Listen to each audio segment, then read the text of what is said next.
everybody that I saw everything was so smooth. Of course, behind the scene, there are a lot of work by our staff Sunims here. So I'd like to thanks first to all the hard work of our residents Sunims, and of course, I seem to understand how much effort all of you had to make to come here. Israel, the Korean people, but also especially people from Israel. So I appreciate it. I think it was 1999.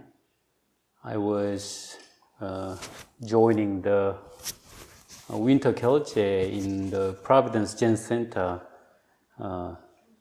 in America. And then there was probably one of my first long retreat. And there was even in other country outside Korea. I was, I think, 27. And then it was very special. And then at the end of the Kyolche, the retreat, Zen Master Seung Sahn came all the way from Korea together with Wol Sunim at the time, and also I think Dae Sunim, who has been here but passed away a few years ago.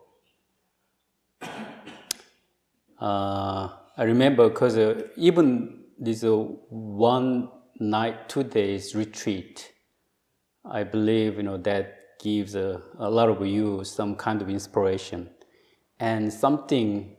There can be many ways to express, but you may feel something like emptiness or clarity, whatever that can be called.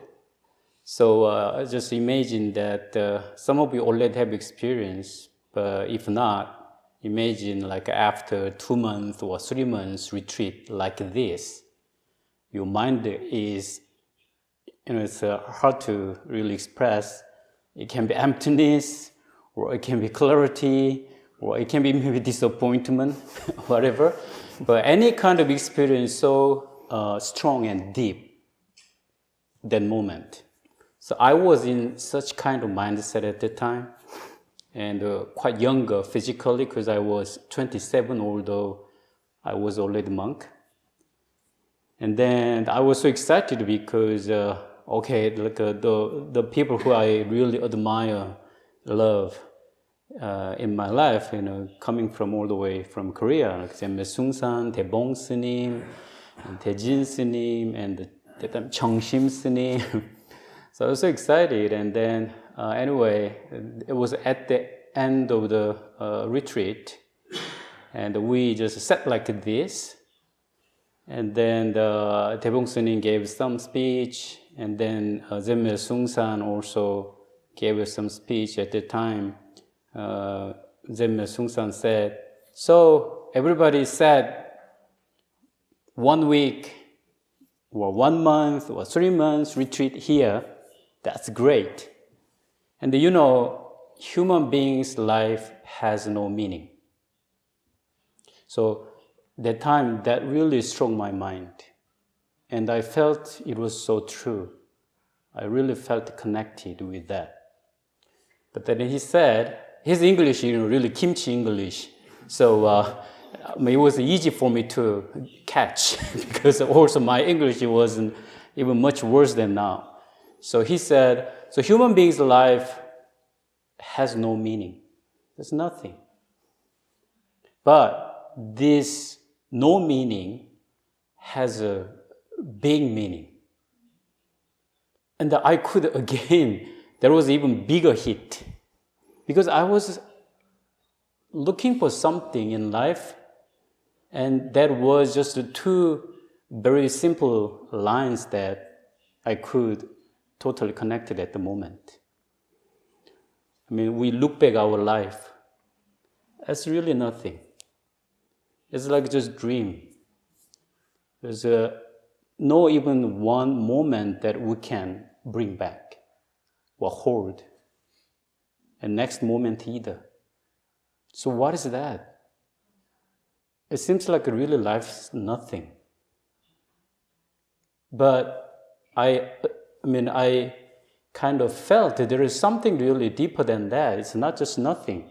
So that's what Zen Master Seung Sahn said, actually, this attaining nothingness in life or no meaning in life is actually big meaning, true meaning.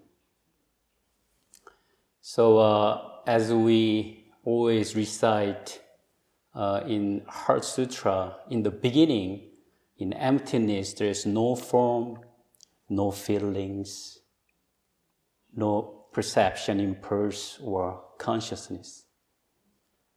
But as you know, at the end of the Heart Sutra, in the middle actually that says form is form, emptiness is emptiness. It's just, everything is just as it is.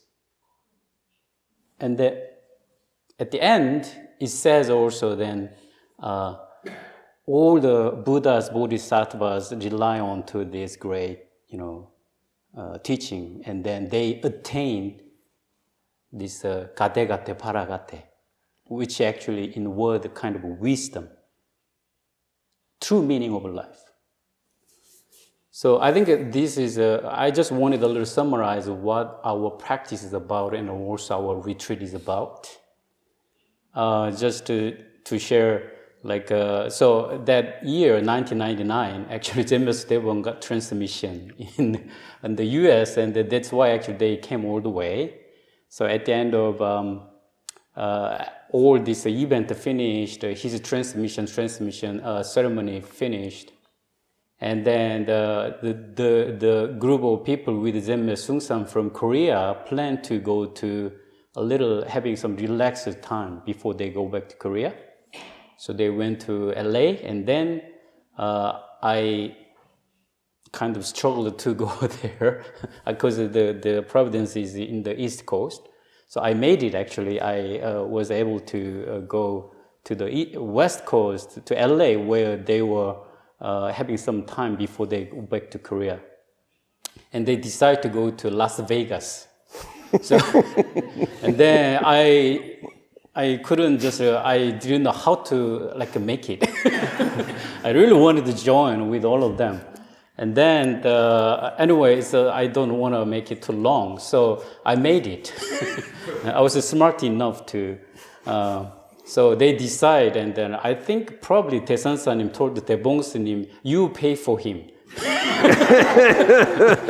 So, but Taebong Sunim was so generous. I don't know if he really meant it or not, but he smiled and he actually, I think, supported. And then we all went to Las Vegas to have a little fun time. And also we had actually Sangha there, still we have in Las Vegas. But you know what Las Vegas is? It's really one of the frantic or some all desires of a human being just compact in a city, right? Or casino. We stayed in a hotel all together, but of course there was a casino on the first floor. Ever first time for me to see those kind of things. And then I don't know, maybe Taebong Sunim had to save the money, so he actually let me to share his room. So okay, so I traveled with this worldwide Zen Master Seung Sahn, and a new Zen Master shared his room with me. And you can, I wasn't aware at the time, but you can imagine how my ego was so up at that time. I felt like I'm the same level with these Zen masters. I was only 27 and just ordained about 3 years ago. But I mean, really, but I didn't think I became arrogant, but I was so much happy and excited. And then, I think Zen Master Seung Sahn gave us $20, Taebong Sunim and myself, and try casino. And then he told me that, monk must understand people's mind. So you one time try is important. And see why people are addicted and why they are suffering. So actually, Sunim and myself, can I talk about this? Anything's okay. Daebong Sunim, myself, Chung Shim, she's a Korean nun who's attending Zen Master Seung Sahn. The three of us, in the night after dinner, we went to casino. Of course, it was a lot of funny thing happened. We all lost the money, $20. Except Daejin Sunim. Except Daejin Daejin. Sunim won money. But anyway, I was so that like enjoying the moment, but you can imagine how much my ego was so raised at the time. I thought I'm just a completely same level with these big people. And then next day, we went to some restaurant, and then even Zen Master Seung Sahn told me, because Chung Shim Sunim, the little short nun, was attending him, carrying his bag. So he told me, I was a young guy, so maybe today you carry my bag. And then that even raised my ego up. Okay, so he's now giving his bag to me. So I was so excited, and then we all went to the restaurant. And then because I was carrying his bag, I thought I have to always go with him. So at that time, Zen Master Daebong and Musangsa, he's one of the first Zen Master Seung Sahn's students. Even physically, he's older than Daebong Sunim and earlier than him. So we just entered the restaurant, but I was just following right behind the Zen Master Seung Sahn, carrying his bag. So the other people are chatting and then moving a little slowly. So Zen Master Seung Sahn just saw the tables where a group of people can sit, and then he stood at a table. So I had no idea. I just thought because he's carrying his bag, and I thought I'm almost like now friend with all of them. So, so he stood at the table. Then I just stood just right in front of him. And then the Zen Master Daebong, Musangsa, Chung Shim Sunim, these all a big sponsoring LA Korean posalims were entering the restaurant. And the Seung Sahn Sunim was staring at me. I had no idea why he's looking at me. And then when Daebong Sunim, Musang Sunim, and the posalims entered, he told me, "You move." You move. And then he started organizing the seating. So Daebong Sunim, Musang Sunim, sit here. And posalims, sit here.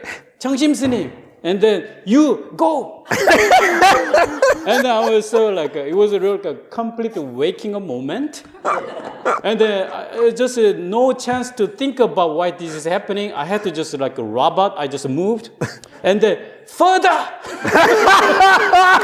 He told me not the next table. Further. And then we moved the third table.